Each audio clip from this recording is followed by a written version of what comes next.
Hello guys, welcome YouTube channel. आज के इस वीडियो में हम बात करेंगे राजपूतों की उत्पत्ति।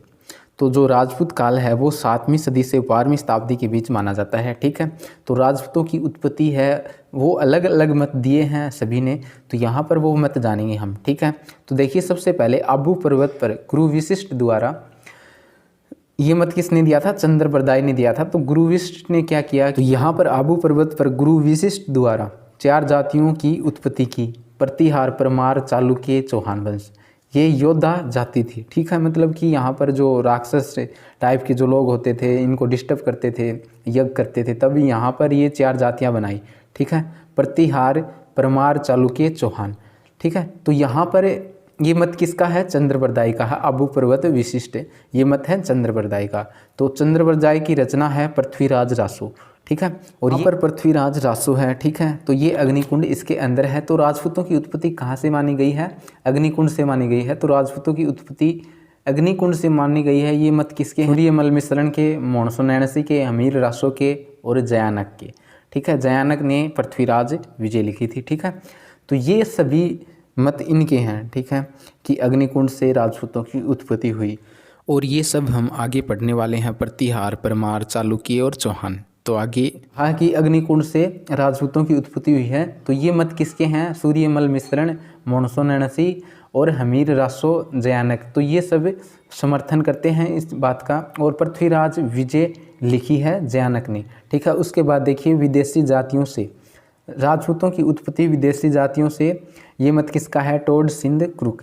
विदेशी जातियां संख, कुषण, हुण से राजपूतों की उत्पत्ति हुई है। तो ये मत किसका है? टोड, सिंध और क्रुक। उसके बाद विदेशी ब्राह्मण, तो ये मत किसका है? भंडारक। उसके बाद देखिए सूर्यवंशी, चंद्रवंशी, तो ये मत किसके हैं? गौरी शंकर, हीराचंद ओझा। ठीक है, प्राचीन क्षेत्रीय और वैदिक आर्य, ये मत किसने दिए? सीवी वैद्य ने, कि प्राचीन क्षेत्रीयों से और वैदिक आर्यों से राजपूतों की उत्पत्ति हुई है। तो ये किसने कहा? ये मत किसने दिए? सीवी वैद्य ने दिए हैं। ठीक है, उसके बाद देखिए सामाजिक आर्थिक प्रक्रिया। सामाजिक आर्थिक प्रक्रिया से राजपूतों की उत्पत्ति हुई है। तो ये किसने कहा? VL चट्टोपाध्याय।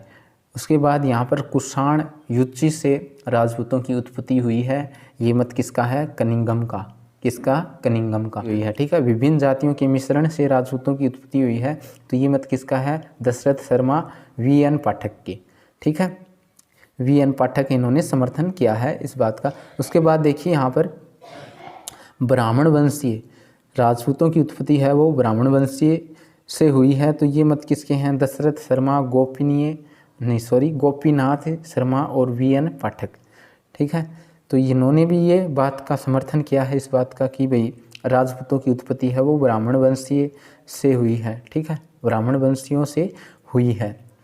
उसके बाद यहाँ पर देखिए आगे आदिम जाति से राजपूतों की उत्पत्ति हुई है। ये मत किसके हैं? VA सिमत के। उसके बाद देखिए वैदिक आर्यों से राजपूतों की उत्पत्ति किसने बताई है? कि ये मत किसके हैं? CV वैद्य के। उसके बाद राजपूत काल 7वीं से 12वीं शताब्दी तक माना जाता है। ठीक है, ये मैंने ऊपर भी बता दिया था आपको। इतिहासकारक विसेंट स्मिथ ने कहा है। ठीक है, 7वीं सदी से 12वीं शताब्दी तक माना जाता है। किसने कहा है? इतिहासकार विसेंट स्मिथ ने कहा है। तो इस प्रकार से राजपूतों के जो मत थे, राजपूतों की उत्पत्ति किससे हुई है, तो वो सारे मत यहाँ पर मैंने तो आपको ये वीडियो कैसी लगी कमेंट करें। Thank you.